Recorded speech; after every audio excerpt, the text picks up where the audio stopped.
all Reddit travelers, what is your creepiest hotel story? Story 1. Found a hotel in Yangon, Burma, the day we got there for pretty cheap. They mentioned the rates were low because maintenance was being done on several floors. We sleep fine, wake up, and head to breakfast. At breakfast, we met some Germans who had also stayed the night in our hotel. They said they had not slept well because during the middle of the night, someone woke them up to move them from the floor they were on. We, us and the Germans, found out later that they had been moved because they were on one of the levels reserved for maintenance, and part of the maintenance included gassing the rooms for bugs. During the middle of the night, they were just going around the rooms shoving the gas nozzle or whatever under the doors and letting them run. Wound up killing the two people next to the Germans before they realized they'd accidentally booked people on that floor. We weren't on that floor, thankfully, but it has always stuck with me how seemingly easy it could have been to have gotten mixed up in that. Story 2. When I was 12, my family took a vacation to Europe. At our hotel in Rome, there was this amazing indoor pool. And being a child of my age, I would have spent the entire vacation there if I could. During one such swimming excursion, some random gentleman, I think probably around 40-something, comes over to me and starts tickling my feet. My mother is with me, but is preoccupied with one of my other siblings. He speaks English as well and starts teasing me for being ticklish and telling me how I'm simply adorable. Through my giggles, I keep shyly asking him to stop. He doesn't and just keeps teasing me and touching my feet and lower legs. This went on for maybe 2 minutes tops before my mom sees what's happening and goes into super protective mode and tells him to back the off. Story 3. When I was 12, I was staying in a motel with my mom on a road trip. We were in the middle of nowhere in Texas at a motel that had a decent rating in our guidebook and was really cheap, so we went for it. In the middle of the night, the owner knocked on the door and told us we had to leave because he wanted the room for someone else. My mom was outside arguing with him while I was gathering our things, and I was terrified because I heard him start yelling. I looked out the window and saw about half a dozen bikers in vests appear out of nowhere, maybe a nearby room, and start confronting the owner. My mom came inside quickly and we watched them start harassing the guy. Things like, "She's paid to be here. You're gonna let her stay tonight. We don't want to ever hear like this from you again." And the owner was saying things like, "I don't want any trouble." Everybody left fairly quickly, and we didn't ever hear anything about it the next day at checkout. We weren't able to sleep very well because we were so shook up, but it was better than getting in the car again. Thank you, anonymous biker gang. Story 4. I arrive at a secluded coastal hotel south of Marmaris, Turkey, around 2 a.m. It had been a long day in Istanbul, followed by a flight and long bus ride into Marmaris, where I haggled with non-English speaking taxi drivers, who were not even aware that this small resort exists. When the taxi pulls up to the hotel, it's on fire. When the owner standing out front sees us, he opens the taxi door excitedly. "You come. I have nice room for you." I point out that the hotel is on fire, but he simply gestures and says, "Small fire. No problem. You come." I am utterly exhausted. I find myself following the owner into the hotel, stepping over fire hoses, waving away smoke, passing firefighters as they run up and down a very nice staircase. We pause at the second floor landing, and the owner tells me, "See, fire only on this side of hotel. This side, no fire. You come." My exhaustion removes every ounce of common sense, and I follow him to a room down the hall. The room is indeed fire-free. I quickly scan the "in case of fire" message on the back of the door, checked the window escape, and promptly pass out with my gear and boots on. In the morning, I awake alive, wondering if I dreamt the entire thing. I go down the smoky stairs past the charred other side of the hotel. The owner is so happy to see me, still alive, that he eats breakfast with me. I went back a few years later and the hotel had fully recovered. Story 5. I once stayed in a B&B, which had a shared bathroom. The first night I got up at probably like 2 a.m., and I was bursting for a pee. The bathroom was down the hallway, not too far, but seemed like such an effort in my tired state. I get to the bathroom and open the door, and there was this guy just standing in the bathroom, dressed head to toe in a mime costume, face painted and everything. He was squatted down on the floor, but his trousers were still up. I looked at him for a second. He gave me a wave with a smile and began just silently pushing. I just ran back to my room, locked the door, and decided to pee in a bottle. I'm still not sure if I was just really tired and seeing things or something. It's seriously the strangest thing I've ever seen. Story 6. Stayed in a B&B in Pennsylvania that seemed cute enough. They did have a wall of antique dolls in the main room, but otherwise no signs of weirdness. That's until we were settled in the room. I noticed some scratches on the floor near a bookcase, and after some inspection realized it was a secret door. When I asked the owner, who gave a creepy vibe, if it worked, he said yes and showed me that it opened to their office, which was a cluttered room with a computer and piles. It had a lock on their side, and when I asked if there was a lock on my side, he smiled and said, "No." When I showed some concern that there was an unlockable entrance to my room that was camouflage that they didn't tell me about, he just kept smiling. So that night, no fear of cameras. And I barricaded the fucking door and barely slept. Edit. It was many years ago, before FB, Twitter, etc. So we're racking our brains to remember the name. It was near New Hope. PA is all we can remember at this point. Edit 2. New Hope is lovely except creepy place. Story 7. I arrived late at a hotel for a business trip. Flight had a malfunction, so we had to land. They fixed it on the tarmac, and we never deplaned. Room already paid for, confirmation number in hand, etc. I got there about 5 hours after I was supposed to be there. Of course, they gave away my room. I already wasn't happy from all the delays and I wasn't going anywhere. The event I was there for was in their hotel. I wanted my room. I was polite but resolutely firm. They did some scrambling and asked if I would consider a damaged room under construction. As long as the sheets are clean so I can go to bed, I don't care, was my reply. Mistake. The room they gave me was literally a crime scene. The case had been closed, so there was no legal issue to contend with, but someone had been killed, or nearly killed, not 100% sure, in that room. They had primed over the bloodstains on the walls and ceiling, but had only taped down semi-clear plastic over the pooled blood on the carpets. Multiple small holes in the walls had obviously been patched and sanded, but they were multiple small holes in the walls. They gave me a completely new bed and TV from on-site inventory, so I was comfortable, but man, it was creepy as. The creepiest part was the priming job. It was, obviously blood splatter. You could see where the person had been hit and where they fell. You could also see how they had tried to get up and where they had finally collapsed. Edit. I'm amazed at the response to this. It's an anecdote I never considered all that interesting until I saw the question. This happened a while ago, so bear with my memory. I've responded to questions as best as I can remember. This was in 1999. I had a cell phone. It was a StarTAC flip phone, very stylish for the day. I usually wore it in a belt holster like Robin Williams in the movie Hook. I didn't call the hotel from the tarmac because I had very bad reception inside the plane. We landed at a small airport in Tennessee. I think it was called Myrna, something like that. An ugly girl's name is all I remember it as. Cell towers weren't all that common back then, particularly away from metro areas. I didn't call the hotel when we landed because the hotel was in the airport. Dallas, DFW. I wasn't traveling alone. I was on a later flight than a lot of people because I was part of the planning team. Huge meeting with blocks of rooms arranged for and paid for by my team well in advance of the event. I was made aware that there was renovations in progress, but I honestly didn't care. I had to be on stage presenting to large groups about 5 hours from the time I arrived. I had to get some sleep and have somewhere to shower and take a dump. I was given a new room the next day. I hadn't unpacked much and made sure I was 100% repacked before I went down to the meeting room. The hotel arranged to bring everything from murder room to non-murder room. I picked up new keys at the front desk. I would have loved to take pictures. I didn't have my camera. StarTAC flip phones didn't have that function. Believe it or not, I'd never even considered the suicide option before someone else here brought it up. Looking back on it, that may have been the case. I've been telling this story for close to 20 years. I'll raise that possibility from now on. I do not have witnesses. It's just a very odd and unbelievably true story. This was pre-Google, pre-TripAdvisor, etc. The internet existed, obviously, but it was stuff like rotten, common e-bombs world, fun stuff, not nearly what it is today. We actually had a planner on the team who booked rooms and space for meetings as something like half her job, like a semi-professional travel agent. The PR angle would be scary today. I can just see the BuzzFeed clickbait generated by 100 iPhone pictures taken from odd angles. But no, that stuff didn't happen back then. I was very grateful that they pulled out a brand new mattress and big Sony Trinitron at 2:15 a.m., a very large CRT. I tipped everyone involved in that operation $10,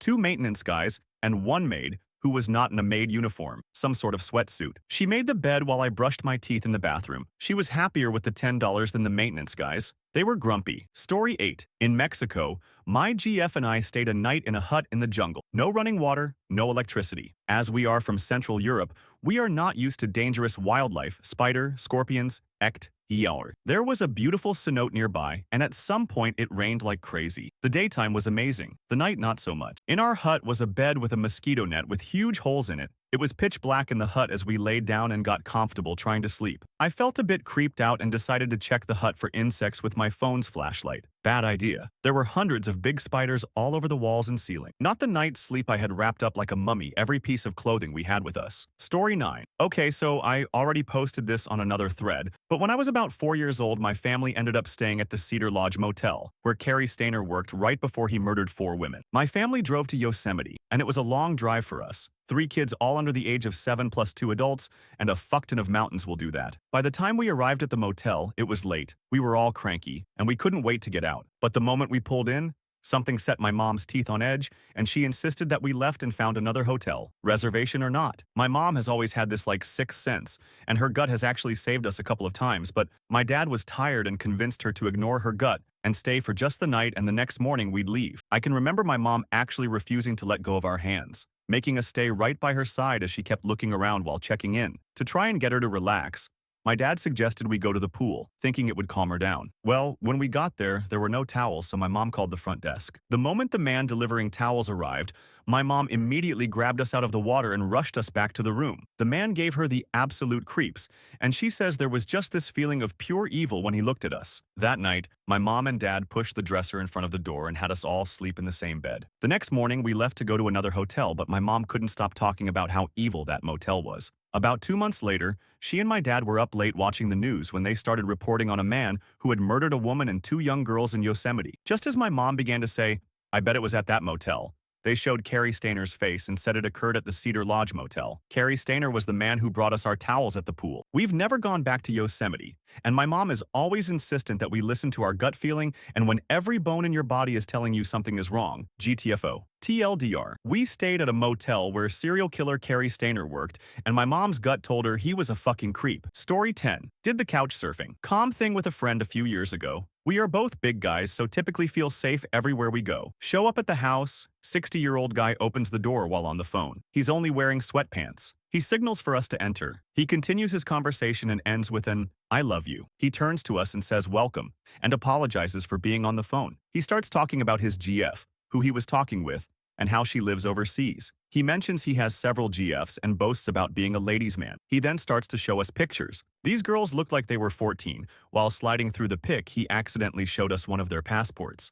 This weirded us out a lot. We were early 20s and didn't really know what to do, so we said we were tired and wanted to sleep. He walked us to the room while rubbing his belly, told us we make breakfast in the morning. We decided to sleep the night but leave before he woke up. My friend slept on the bedroom door so he couldn't sneak in. We got up super early and bolted. We got super weird vibes from the guy and just felt gross weird about the whole thing. Story 11. I was traveling out of the country right after finishing up a huge 5-day work event where I had about 10 hours of sleep total during the 5 days. I got to the motel, which is kind of run down, and the carpet and blankets are damp, but I'm so exhausted I don't even really think about it. I fall asleep pretty much immediately at like 8 p.m. local time. At maybe 11 p.m. or so, I get a call from the motel phone saying there's been a complaint about noise. I tell them that's impossible. I've been sleeping. They ask me if maybe it's someone else in the room, and I tell them nope, I'm here alone, so there's definitely no one else making noise. They ask me again if I'm sure I'm by myself and not causing any noise. I say yes again. Fall back asleep immediately. When I woke up and thought about it some more, I realized how weird the entire interaction was. There was absolutely no noise I could hear anywhere nearby,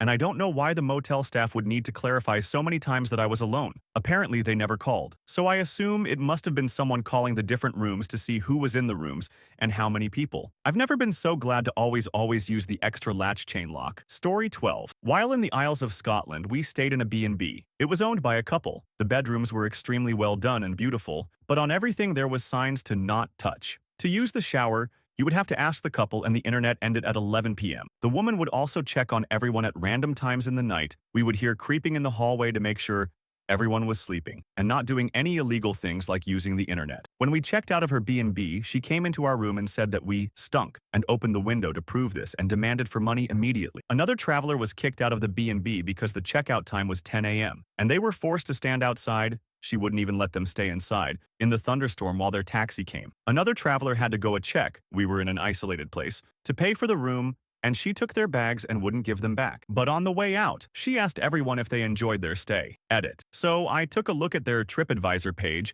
and the ownership seems to have changed to a much nicer couple since we visited it in 2015. However, all of the negative reviews are from before the chain. Location was Isle of Skye, Portree. Story 13. Family vacation. 1 a.m. My brother and I had just finished watching The Shining on TV. Neither of us had seen it before. We heard someone trying to open our door. No one else was supposed to have keys. Someone tried to swing open the door, but the hotel lock stopped them. They kept trying to open it multiple times, banging the door against the lock. After a few tries, they gave up. The hotel desk clerk accidentally entered the wrong room for their keycards. It was probably best way I saw The Shining. I can't be scared more than that from that movie. Story 14. Not particularly creepy, but pretty fucking bleak. Been in Australia about a week. Decided to go straight to a farm to tick off the farm work for the second-year visa. Arrived at this run-down house with the internal walls covered in graffiti, reminiscent of a crack den in the of nowhere. All the other lodgers look like broken men. Told that the weekly shopping run isn't for 2 more days, so here's a loaf of bread each. Start work the next day.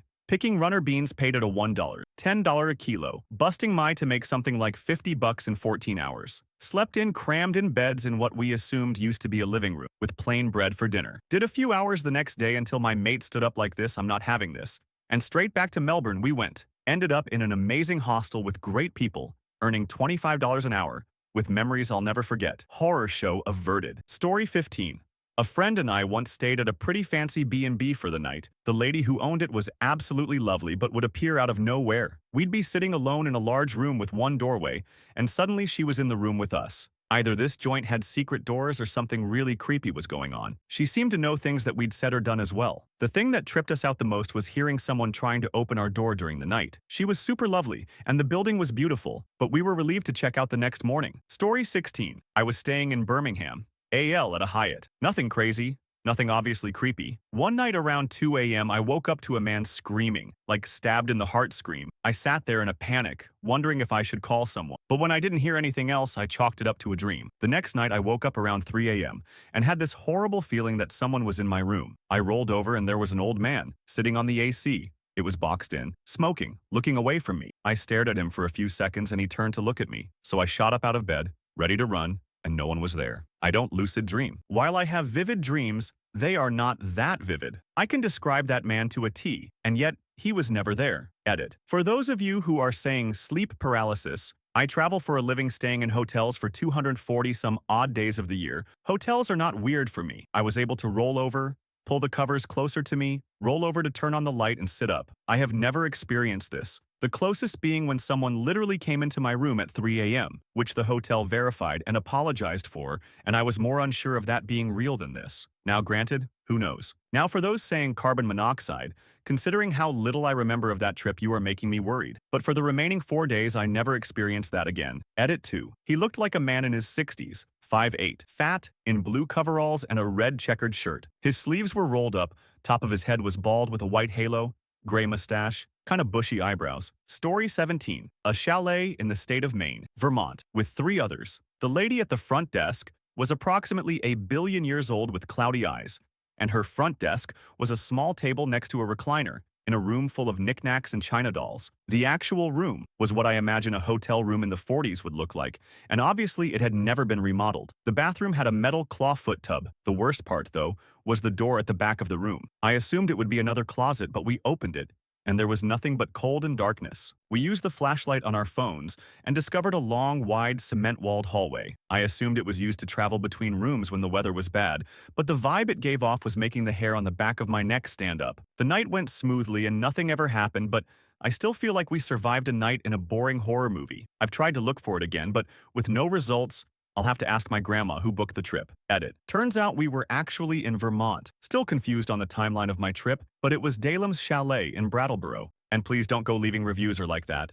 I'd prefer to not have the creepy ghost lady visit me in the night. Edit 2. Here's a review on the place on Orbitz. Room was okay. Bathroom was clean and modern, but a couple of things bothered us. 1. There were flies in the room. Not many, but we did have to swat several before we could go to sleep. Each room has a back door to an unlit hallway. When we arrived in the room, that door was unlocked and wide open. We closed and locked it, of course. In our second room, the back door was closed but unlocked, so we locked it. When we came back later that evening, the door was again unlocked. Needless to say, we were spooked. We hadn't left anything in the rooms during the evening, so nothing was taken or disturbed, but still, not going back. Story 18. My mom was traveling for work and sat next to a man, fellow business traveler, on the plane. They had a casual conversation and exchanged business cards. Later that evening, she's in her hotel watching TV and gets a phone call from the front desk that her husband is here, and they want to know if they can give him a key to the room. Turns out the creep on the plane was pretending to be her husband to try to get into her room. Story 19. Okay, I've got 3 creepy stories back from when I was backpacking through India with my girlfriend. We are 2 girls from Europe. In Bangalore, we booked a hotel after 18 hours spent in a night bus.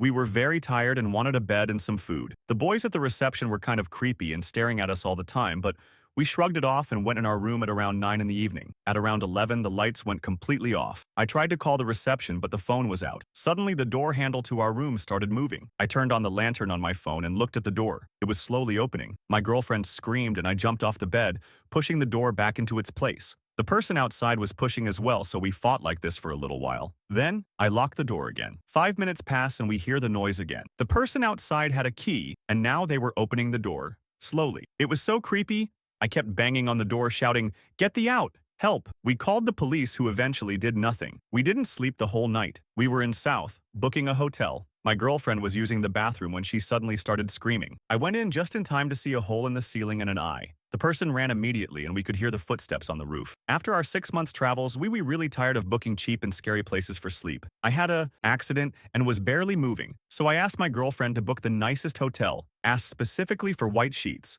It was my time to shine. So the hotel looked nice. White sheets indeed. The guy at the reception was sleeping in a sleeping bag. In the reception. But whatever. We went to sleep in our white sheets just to wake up hours later, covered in ticks and bug beds full of our blood. 5-7. Story 20. I toured around in bands a lot in my 20s, and not once but twice came back to my hotel room to find a turd in my shower. I was the only person with a key to the room. One was in Germany and one was in Belgium. 2 years apart, completely separate tour and crew. Story 21. Once witnessed a thief breaking into cars in the parking lot from my hotel room window. Called the front desk, and they had security go outside with a big stick. We had the SI view as this security officer is searching for the thief, and the thief is evading him. Unfortunately, the thief got away in his vehicle. Story 22 was in San Juan del Sur, Nicaragua, last year. Massive spiders all over the room. Even woke up with a couple of little scorpions in my bed the first morning. Next night, I'm sitting at the bar, drinking and chatting with a mate. Feel a tickle on the back of my neck and think it's a mosquito or something. Brush the back of my neck and another motherfucking scorpion, this time way bigger, plops on the ground at my feet. Stared at it for a moment in shock, squealed like a girl, squashed it, and kept drinking. Story 23. Oh, I have one, though this has turned out quite long to describe. So mine takes place in a London hostel a few weeks ago. I have 2 friends with me that are both male, and we're staying in a 9-bed mixed dorm. There's 3 sets of 3-tier bunk beds. I'm in the bottom bed of the right bunk, friend 1 in the top of my bunk, friend 2 in bottom bed of middle bunk. So we get in at 2 a.m. and all just quietly get in our beds. After a few minutes of lying there trying to sleep, I hear rustling behind me. I'm lying on my side facing the wall, so I think it is just someone going through their bag and ignore it. Then I feel a hand on my hip over the cover. I turn round and it's a random guy telling me to move over and trying to pull at my cover. I initially thought he was drunk and wasn't sure which bed to be in, so I tell him to go find his own bed, and then he shuffles away to bottom bed of left bunk. Then he comes back again. I again tell him to go back to his own bed, and he shuffles back to his own again. This happens another couple of times, with me gradually speaking louder and getting less polite telling him to off. So I'm shaking because the situation is making me nervous, and message my mate that's on the top bunk saying, I don't think I'm going to be able to sleep that night. He messages back casually thinking it's cause of someone snoring. This is when I find out both my mates have earplugs in, and although they've heard me speaking, they each thought I was speaking to the other friend. So I tell him the situation, and he starts keeping an eye out. I hear the guy go to the bathroom that is en suite, but I can tell from the light he left the bathroom door open whilst doing so and refused to look. My mate fills me in that the guy was walking around with his pants down and deliberately left the door open to get me to look. But either way, the guy goes back to his bed after, and we think the situation is finally over. Then it happens again. My mate, keeping an eye out, shines his phone light on the floor and shouts for the guy to off. Apparently, he was crawling across the floor again towards me. The guy suddenly takes offense at my mate's light shining on him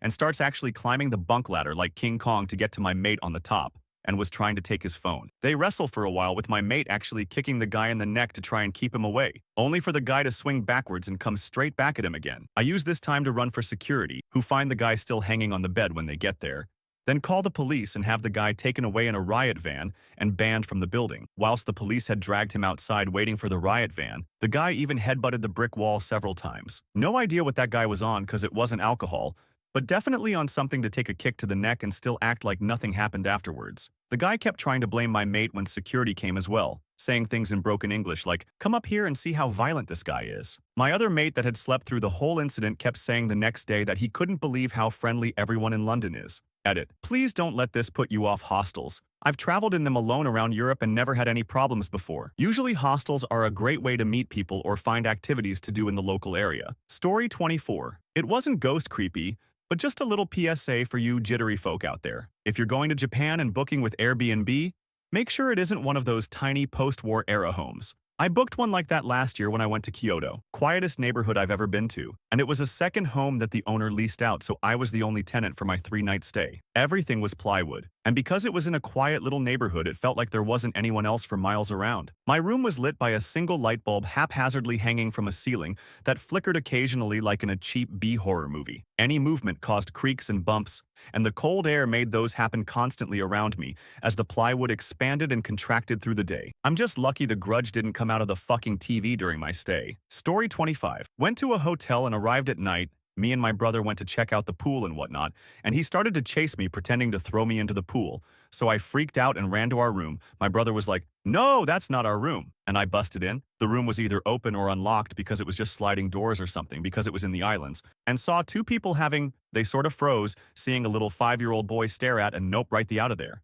To that poor couple, I accidentally interrupted. "I'm so sorry. I legit thought it was my room and didn't mean to intrude. I hope I didn't ruin your night." Story 26. I guess I was the cause of a creepy hotel story. We had a class trip where the hotel we were staying at was actually a small collection of cabins in a woody, grassy area. Apparently, a great majority of my classmates had agreed to go on a run to a convenience store one evening, but there were maybe 6 to 7 of us who were unaware of the plans. So suddenly, from our perspective, everyone was suddenly gone, and we were all alone. We were going around looking for people, and we had split up. I went up to my cabin, which had a balcony on it, and decided to try and survey the area to see if I could spot a teacher or one of the staff there. I saw my friends on the ground and waved at them just to say hi, let them know where I was. What I didn't realize was that I had just washed my hair, so it was long, dark, hanging down, and kind of stringy looking, and was wearing a white nightgown. And from the perspective of my friends on the ground, I was backlit by the light coming from inside the room. So picture a Ring-esque girl waving down at a group of preteens in the woods who suddenly think that everyone vanished. Story 27. Not creepy, really, but staying in a North Korean hotel was nerve-wracking. You have the distinct feeling of being watched, even when the power went out. Story 28. My mom went to this hotel where the TV would turn on by itself a few times a day, as well as doors closing in her room. It was a big room that had stairs in it, somewhere in Montauk, NY. Story 29. I was on a trip around Southeast Asia in 2012. Kay was staying at this Hotel Chatra guest house thing in Cambodia with my traveling companion. It was the middle of the night, and both of us woke up to the sound of our door handle jiggling. Then the door opened. My friend said, "What the?" in a confused, just woken up state, and this scared the person off. We need him, her running away, and we asked each other if that really just happened. To make things even stranger, I got up and locked the door, and both of us just went back to sleep as if nothing happened. I wonder what would have happened if we hadn't heard the person come in. As I said, the door was locked, and we heard the person trying to pick the lock or do whatever she did. And knowing people are home doesn't seem like a smart time to rob someone. Story 30. We were in Spain and left the town because Dad had to do some work at the library in a neighboring town. We came back late, and the hotel had moved all our stuff, down to the toothbrushes, from one room to a more expensive room, claiming that someone else had a reservation. We claimed bullshit and started packing. When they realized we were serious, they let us stay in the more expensive room at the lower rate. We've had weirdo neighbors all over the place. Some Muslim guy was always arguing with his wife in the middle of the night after prayer time. This guy would go out in the hallway and work with his hammer on a bench. Bang, bang, in the middle of the night. Dad once went out in his underwear and asked him, "Need a hand?" The guy was like, "Oh, I didn't know you were asleep."